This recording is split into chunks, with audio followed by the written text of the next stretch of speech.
Hey, thanks for jumping into the Weekend Rewind. Today's conversation is with Anamaria Dorgo. We caught up a few years ago, and I think we all know that right now it's so important to build not an audience, but build a community. Whether you're working externally as a consultant, you want to build up a community around your work, or you work internally, it's also equally important to have a community that you're part of, that you relate to, that you can learn from. And a community doesn't have to be a group of people that work in the same office. You can create it remotely as well.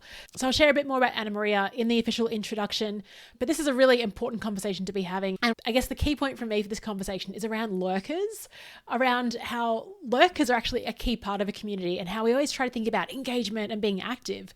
But a lot of time, people that are passively listening, and that might be you, like you might be listening to this podcast and have never reached out. I'm still very grateful for you for being here. Like, thank you for being part of this. So lurkers are welcome. And that's such a great takeaway from this episode. Enjoy the listen, and I'll speak to you tomorrow. Anamaria is the founder, community catalyst, and L&D mentor at L&D Shakers, which is a platform for L&D professionals to connect, develop, and take bold actions that will drive growth in their personal and professional lives, as well as their organizations, communities, and the larger L&D industry. She's extremely active and creates a lot of amazing content on LinkedIn. And of course, Anamaria and I want to hear from you. Let us know what were your favorite tips from this episode. Share the love on social media, and no doubt you'll find value and hopefully be engaged with this conversation. Okay, now onto the show. Anamaria Dorgo, thanks so much for joining us today. Thank you, Leanne. Thanks for having me. I've seen a lot of the work that you do on LinkedIn and also just through messages and things like that. But for listeners that may not know about you and your story with facilitation, can you share a bit of an insight to how you discovered this field? Yes. So we have to go back a bit, maybe around 5 years ago. My background is in HR. I studied psychology, I have a master in HR, and I've been working back then as an HR business partner already for years. And somehow as an HR business partner, you're managing the whole employee life cycle for A to Z.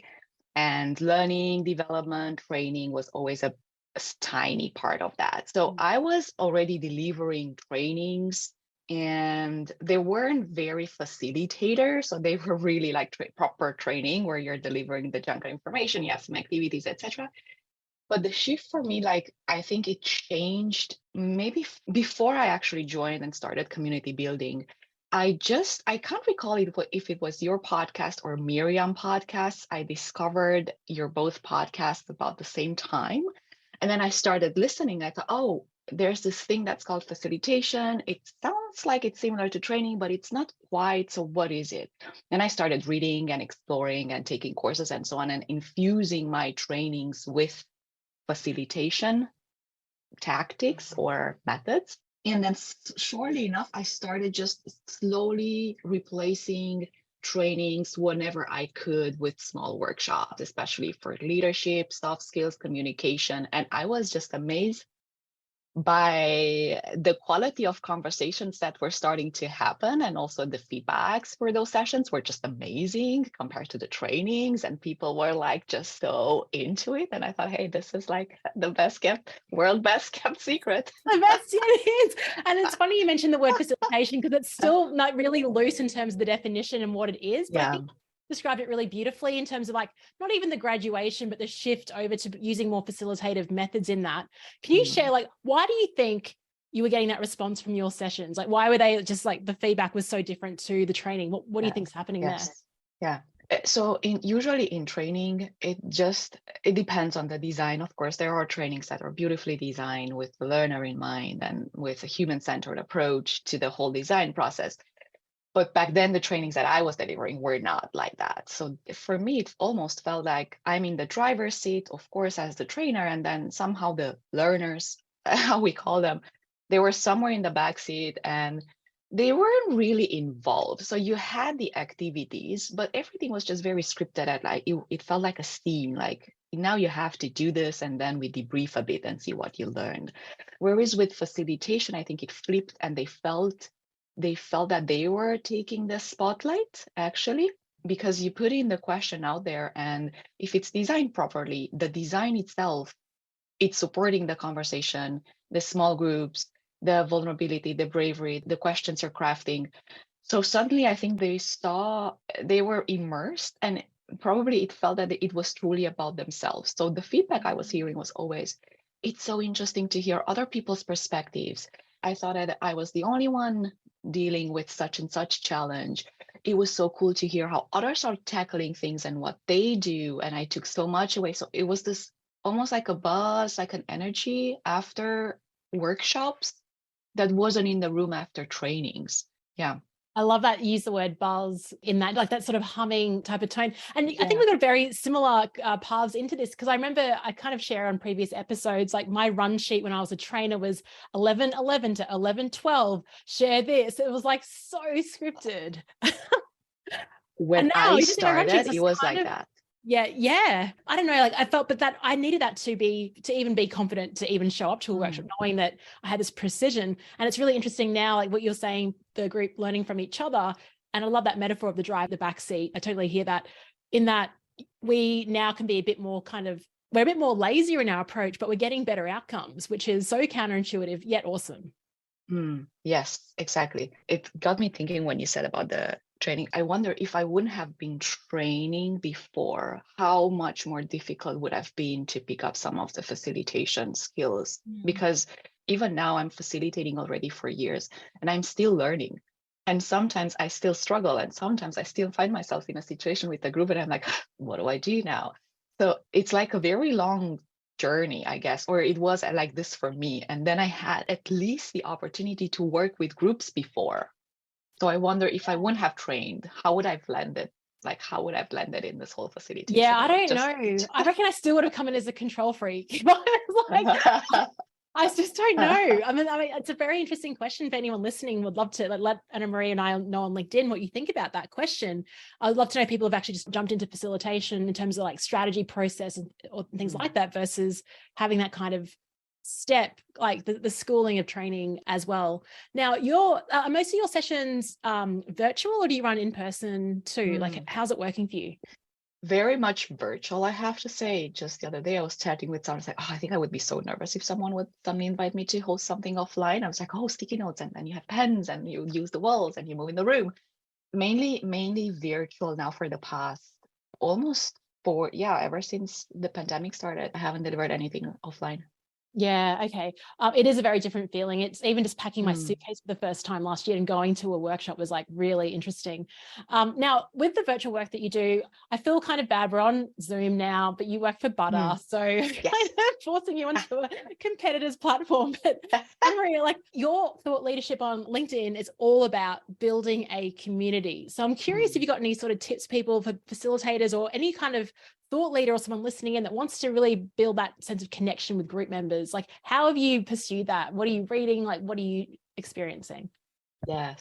So I stumbled into the community building world actually by mistake or accident when I started building my first ever community before even calling myself a community builder or manager and joining the Butter team as an official community manager. I built a community for learning and development professionals because from HR business partnering, I pivoted to L&D, and then I find myself very like, what is this thing? I need to talk to people. I have to learn from folks.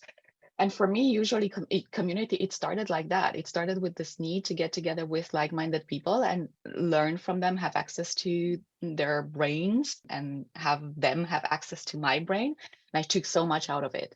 And so right now, it's fascinating because there's so much of the facilitation skills that I've learned and I used in just workshops that I bring into event, and even in the way we very often also asynchronously connect and collaborate and chat with people, because community, it has a very big sync element to it, but it also has the asynchronous, the forum, the sharing afterwards. We don't have to be constantly in the same room to be able to learn from each other. And so I think there were a couple of things that helped me a lot in changing that mindset. I was very protective at the beginning with the word community because I guess every time you're starting something, you have certain expectations. This the same with workshops, with training. You kind of have your image and then you go there and almost sometimes you mentioned this control freakness, the need to control the process. That was very present for me. And I realized that those two things cannot really, like, there's a clash in between bringing people together for a common shared goal and then me wanting to control however that process looks like. Then I realized that I can control it for myself. Like I can set goals and I can set an intention whenever I meet people. But at the end of the day, we have to almost in facilitation worlds, we say we create the space, right, for people to also make that space their own and be able to take out of it whatever they need. And for me, it was very intuitive in a way. I just went trial error. I just started and I was like, oh, this doesn't quite feel right. It doesn't feel like people are like we're on the same, like we're pulling at the same string. So what can I change? And I brought a lot of like letting loose, letting go of control, distributing control, increasing kind of the community core circle with not having to be me the only person that comes with ideas or drives it forward. So I reckon that there are also some very important leadership skills that comes into that on top of the facilitation skills. And I just went like this, like with trial error and looking at always at the outcome and the value. That was for me very, and in community, we tend to be very often obsessed with engagement. It happens the same in workshops. How do we keep people engaged? And how do we keep them there all the time? It's like this engagement is always It's looming, so right? there. It's like always there. Engagement. We must engage. So Yeah, true. it's the same in community, Leanne. And for me, the moment I started making the switch from engagement into are we creating value for each other, for each and one of us individually, and then for us as a community? There are two types of value that we can bring out. The moment I switched that together with the letting go and involving people and trusting people, everything started like a snowball to unfold, and it was very beautiful to witness. And I was really proud that I was able to make that switch, almost like a mindset switch for myself, for and foremost. And then I just, I listen to podcasts by other community builders, and there are great books. Obviously, I'm sure you read Ria Parker's book, and it's also like, it's funny how it became like a name in community building as well, not only in the facilitator world. And there are other Yeah. great folks that I just follow, and I take bits and pieces. I don't do much more than that, and try to apply as much everything I hear and try to apply and experiment in my own context. That's so great that you have it like that sort of mindset of experimentation and just trial and error. Mm. And it is funny that you said like Priya Parker, I think hers like it's the most recommended book in this entire show. Mhm. Like every second episode we mention a book. It's fantastic. I really like that question. The switch of like how are we creating value for this group? I know when I started like the Flip Chart Facebook group, I was responding to like, much like it was like, someone would ask a question and in the early days, like I'd respond immediately. Like I was just I don't know, for some reason wanting to just build the engagement and make sure there's value in there. How do you define creating value for your community? So it will look different from community to community for sure. And the first thing that informs the type of value that you might potentially want to produce or bring to world is the goal or the purpose of the community.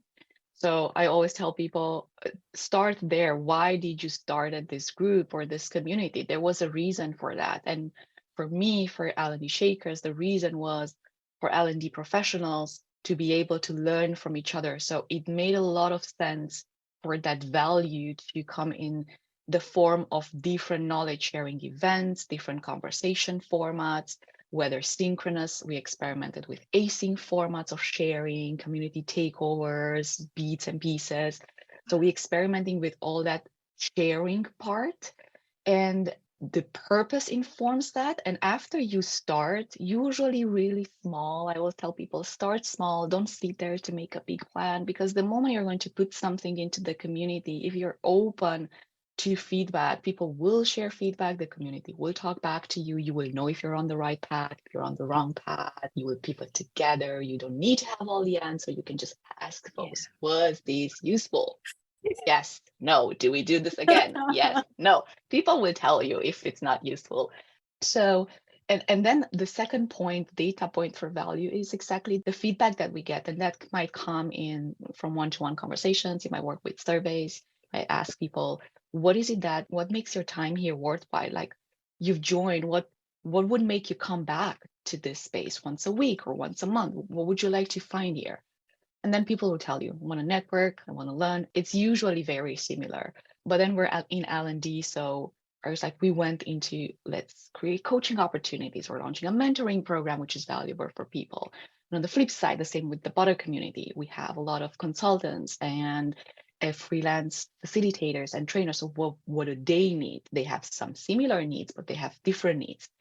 How do we brand them, market them, get them more business, put more eyeballs on their skills? So it's a slightly different approach, but that's it. The goal of the community and the feedback from folks, once you start, it will inform what value is and how should it look like for them. Yeah. And then you start and then you pivot and you discard. It's like sometimes some things are working from right now and they will stop working next year. And it's okay to kill your darlings if you want and be like, okay, this has worked. It has its moment. It's fame. It's a moment of fame. Now it's time to let go and look towards something else. So, yeah.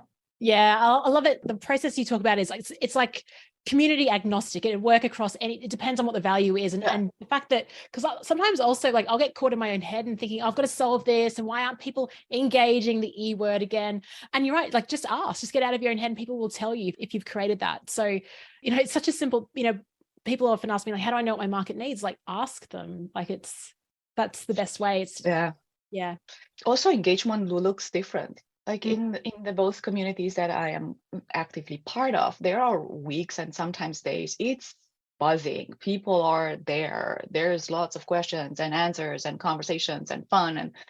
And other times it's not. And at the first time when that's happening, it's like, what's happening? Like, well, where are the people? Where are the questions? Where are the answers? And you're kind of it's a very panicky feeling, but it's a living organism. It has its moment. And sometimes if there's a slower week in terms of engagement, I'm like, people have their lives and people have their things, and that's not the only thing people do. Chat in our communities, they go there when they need the value that we provide. If they're not there, it must be a good week in the world of L&D or facilitation, right? Yeah. Yeah. Everyone's running workshops. Everyone's like booked out. There we go. Like, no one's got time to commit. So yeah, that's so true. In terms of like, not even like, it's like the rhythm of the group. It's not going to be consistent. It ebbs and flows, and that's totally fine. But yeah, I think what I'm pulling out from this conversation is you make me really laugh. Like, we all focus on this engagement thing. And like, if they're not, if even on Zoom calls, like if I feel like I'm losing someone in 5 minutes, I'm like, oh, I must engage them back. And it's like, well, on a Zoom call, like if I'm a participant, there's times where I'll just sort of not be engaged the whole time. And that's okay. So we do have that kind of, it's quite funny. Yeah. And can I add something here? And I'm pretty sure this applies to workshops as well. Like it happened to me. It was one of those moments that stuck with me and it opened my eyes to certain extent. Like, so your community is also quite big, right? In the hundreds, like probably 1,000, like you have over 1,000 people in the fleet right now. Yeah. So it's like when you go over 1,000, like for me, that's a really big space to be in. And so normally, like in terms of community, like around 5% are engaged. And that's kind of the normal in the industry. So if you're around 5, you're fine. And I remember that I attended a offline event end of last year, and amongst the other participants, there was a woman that came to me and said, "Hey, Anamaria, I know you from L&D Shakers. I've been part of the community for so long, and I just wanted to thank you because it's a wonderful space. I take so much out of it. Every week, I come back to every Friday, I go back and I kind of look over the things were shared, the resources, the conversations, and I've learned so much and I've applied so much to my work. And I also wanted to thank you for the fact that you've built a space without giving me the feeling that I need to be present and vocal." Love that. And I didn't knew her. She wasn't a person that was engaged according to our book standards, right? She wasn't answering, asking questions, etc. But she took the value that she needed from that space. For her, that space was valuable. Love that. And then I thought, how wonderful is that? Yeah, that's awesome. Because we think that only if you're engaged, you're taking something out of it. And that's right. It's the same in workshops. Sometimes the quiet people are the ones taking the most out of it, processing the most, learning the most, and we're worried because they're not engaged. They don't look engaged according to our definition of what engaged looks like.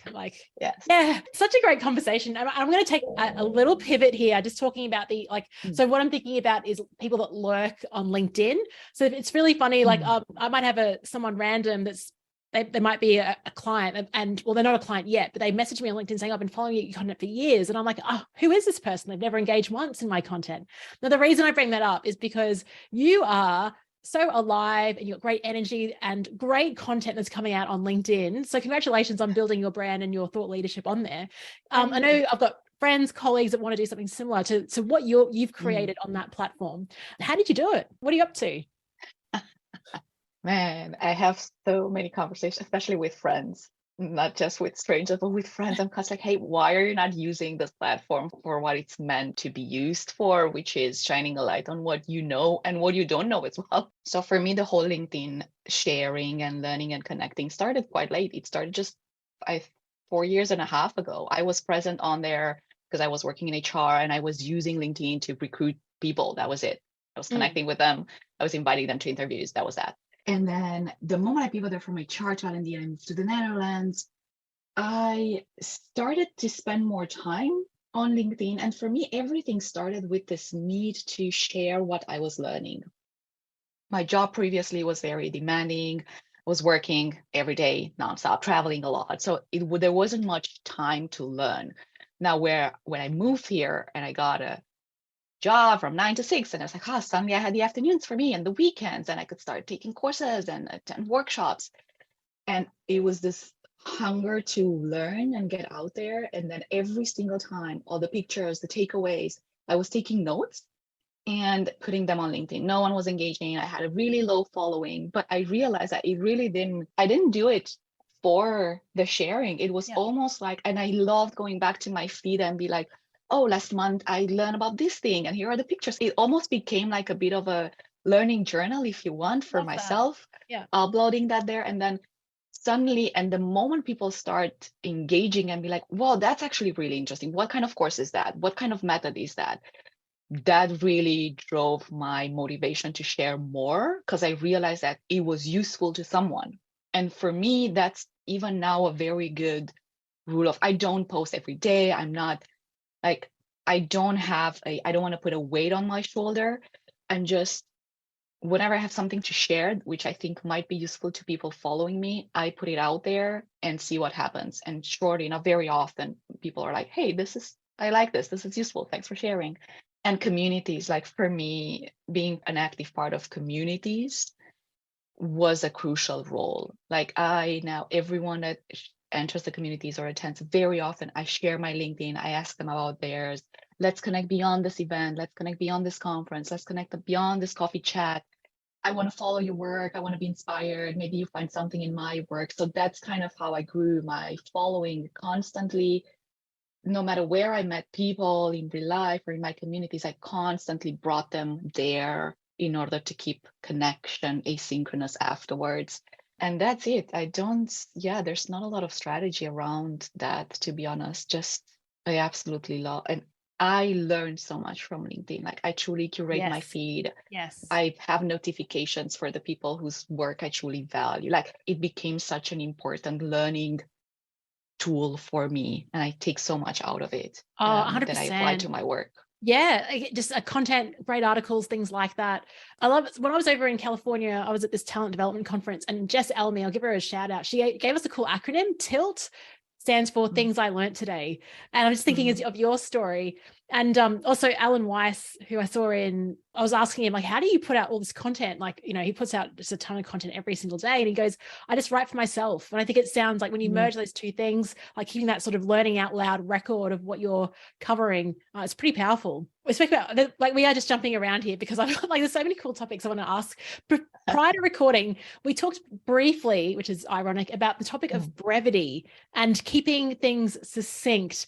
And I was sharing, even on my masterclass this morning, I know there were times where I was like, Leanne, just stop talking. Like, and I had to like kind of trigger myself to pull it back. And I find in, training versus facilitators, I think require a bit more brevity. What are your thoughts on that? Because I know that I talk a lot, I just have to be much more mindful with the design, like the preparation for the session, because I know that that's a pitfall of mine. So I try to prepare the design and the activities that I use in workshop to rescue me, or to be like the anti of that, to not allow myself too much space to just ramble, because I can. And so I either craft the questions very thoughtfully, and sometimes I attend workshop and there's a question and someone answers and the facilitation has this need to elaborate on that question. I very purposefully do not add anything to anyone's questions. You shared, thank you very much. I'm not going to agree, disagree, build on top, anything like that. So I'm like very purposefully avoid that as a ways to talk less. And then using small groups and breakouts and silent work as well. So this combination of alone work, together work, big group. And I just use slide, like very simple, either with images or with a couple of words, just to guide me. And I time box. I was like, if you want to send a message and bring up some piece of theory, insights, etc., you've got 5 minutes and it has to fit in 5 slides. And that's that. I see the time. I see I'm at 3rd slide. The time's up. I need to speed up. Yeah. So that's kind of the things I devised for myself to make sure that I'm not. Yeah, that's a good point about riffing off people's responses. And because I think I've been that facilitator that's been like, oh yeah, and it's, there's so many places where you can go with a response, but you're right. I think a lot of people in our workshops are intelligent people and they're connecting the dots themselves. They don't need further elaboration. And I guess my assumption has changed that actually I'm working with very smart people. They're smart enough to connect the dots. And if they don't, then someone will call it out and, we can go there. But also if what you're adding is an added value to that comment, that's perfectly fine. If people are nodding around, they're saying, that was a good one, right? Then oh, I'm glad that I didn't keep that one in. But if you're just kind of rephrasing what the person, oh yes, Leanne, that was really good, I agree with you, then I think, oh, someone else could have talked in that, or I could have just shared, anyone else has a similar opinion, or anyone else shares a different opinion than what Leanne just shared. Let's hear the flip side of the coin. Or so there's this kind of follow-up. You could intervene with a follow-up question, not necessarily with a follow-up elaboration. Paraphrase it. Paraphrase it, extend it, but add nothing else to it. That's such a great, very tactical. I really like that as a tip. So, Anamaria, do you have any suggestions, or if you've got first-time facilitators that are listening into this podcast, what would you share with them? I can share a bit was helpful for me when I started this journey. Because it wasn't easy. I wasn't a natural facilitator. That was not my default. I was a very directive person, and I was coming from years of management and directiveness. So I think it's patience, be patient. And also you can read all the books and listen to all the podcasts and follow all the people and take all the courses. If you do not put yourself into a safe space where you can practice and get feedback from people that are maybe 1 2 steps ahead of you, nothing will happen, because very often we know the theory and there's something, although you know how to do things, you need to see yourself actually doing it in order for your behaviors to change and to really actually understand what that knowledge means and how it looks like in real life. So for me, that at work, every time I was like, this is a training. I was telling my manager, this is our training. And then it was a workshop. It's like, no one knew, they had no idea. So I was going and disguising workshops and mini facilitation parts at the beginning of trainings and in meetings. Whenever I could, I would just go there and infuse an activity, infuse an icebreaker, infuse something to elevate the experience, but also be how do I react in that space? And for me, it was always, can I really do it? The first time I attended a masterclass of facilitation, I got up, I was like, I don't think I can be this. I think I can be a facilitator. It felt so foreign and hard. And then I said, I think you need to start small. And I'm still on the path, but I'm definitely getting more confident at it. So I would say that just applies. And communities are great, like your community, Butter community, Miriam's community. Those are great safe spaces where you're with your peers, no clients, you don't run the risk of, messing something up. Find your community and your tribe and just practice. just host, raise a hand and be like, I'm hosting, even if you're super scared. Yeah. Oh, that's such a great idea. I love that you were finding moments to facilitate in everyday moments, like it, like as in weaving it into what was existing. So that is such a great tip. Anamaria, you've been just amazing to talk to. I'm sure there's so much more we could cover, but if people do want to connect with you, definitely check out your LinkedIn profile. We'll put a link in the show notes. And where else can we send them? Well, if they're into L&D shakers, if they're into facilitation, the Butter community, and then I basically live on LinkedIn. So that's the best way to reach out to me. Feel free to connect, share messages. I'm happy to learn. Oh, amazing. And we'll put a link to everything in the show notes for this one. Anamaria, it's a joy being your first call of today. Thank you so much for sharing your experience and I guess your joy and curiosity, always learning and improving and building engagement. I'm just kidding about that last point. It's been great to chat with you. Thanks, Anamaria. Thank you so much for the invitation. Yeah, have an awesome day.